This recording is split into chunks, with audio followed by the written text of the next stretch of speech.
Akala ko ba puro mga tirador ang mga pinagkukuha mo? Mga profesional na hindi mabubulolya sa mga plano natin. Hindi ko nga humaintindihan, sir. Kung paano nangyari. Iisa lamang ibig sabihin yan. Puro mga bobo ang mga taong nakuha mo. Magpasalamat ka. Dahil napatay lahat ang natira doon. Kung may nabuhay, nakapagturo, nakapagsalita. Sabi tayo. Pero, ililibig kita ng buhay. Pero sir, pinapangako ko hindi na maulit yun. Talaga hindi na naman maulit! Puro ka na! Sayang. Sayang ang malaking halagang ginastos ko sa mga taong pinagkukuha mo. Simula ngayon, Zamora, ako na ang pipili sa mga tao na gagamitin ko sa aking plano. Maliwanag. Yes, sir. Yes, sir. Puntahan mo ang grupo ni Daniel Guevara. O sabihin mo, matunog ang grupong iyon dahil mahusay at mabilidad. Kumbinsihin mo. Ang mga taong yun ang kailangan natin kung gusto natin magtagumpay ang ating mga plano. Sir, malalantad ng ating lihim. At makikilala nila kayo pag hindi sila pumayag. Di huwag mong pagitin ang pangalan ko. Paandarin mo ang utak mo. Para nung pandagi opisyal ka kung di ka makagagawa ng paraan. Ligoy-ligoy pa, Kapitan. Alam ko ang nangyari sa team mo.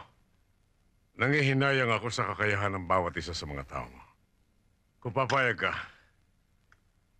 gusto ko kayong kunin sa grupo ko. Anong grupo ho ito, Colonel? Isang lihim na samahan ng mga sundalo na may layuning humingi ng pagbabago.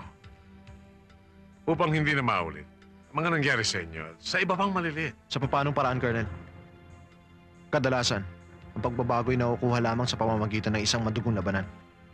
Hindi lahat, Kapitan. Mas madalas na ang pinag-isang tinig ng mga naapi at humihingi ng katarungan ay mas mabisa kaysa sa anumang armas. Tulad ng EDSA Revolution. Kung saan ang ibabawa nag-iisang tinig at damdamin ng sampayanan upang ibagsak ang 20 taong diktatorya. At yun din ang pinaplanong gawin ng grupo nyo. Ganun ho ba, sir? Gusto lamang namin magkaisa ang lahat ng sundalo upang mapalitan ang lumang sistema. Pero, gulo ang maaaring ibunga ng hakbang na yan, Colonel.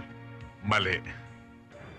Ang katunayan, maiiwasan natin ang gulo kung maipapasatinig natin ang karaingan ng lahat. At sigurado ako na magigising natin iyang mga opisyal na nagtutulog-tulugan at nagbibingi-bingian upang sila gumawa ng positibong hakbang para sa kapakinabangan ng lahat.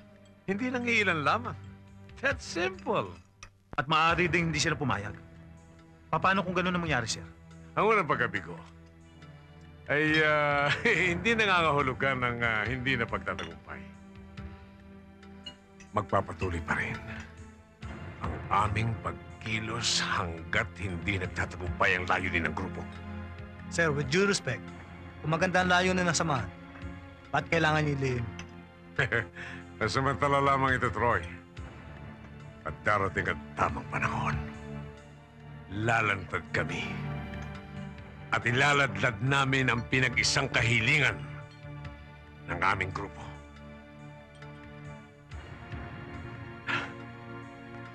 Malaki ang may tutulong niyo kung sasama kayo sa aming grupo.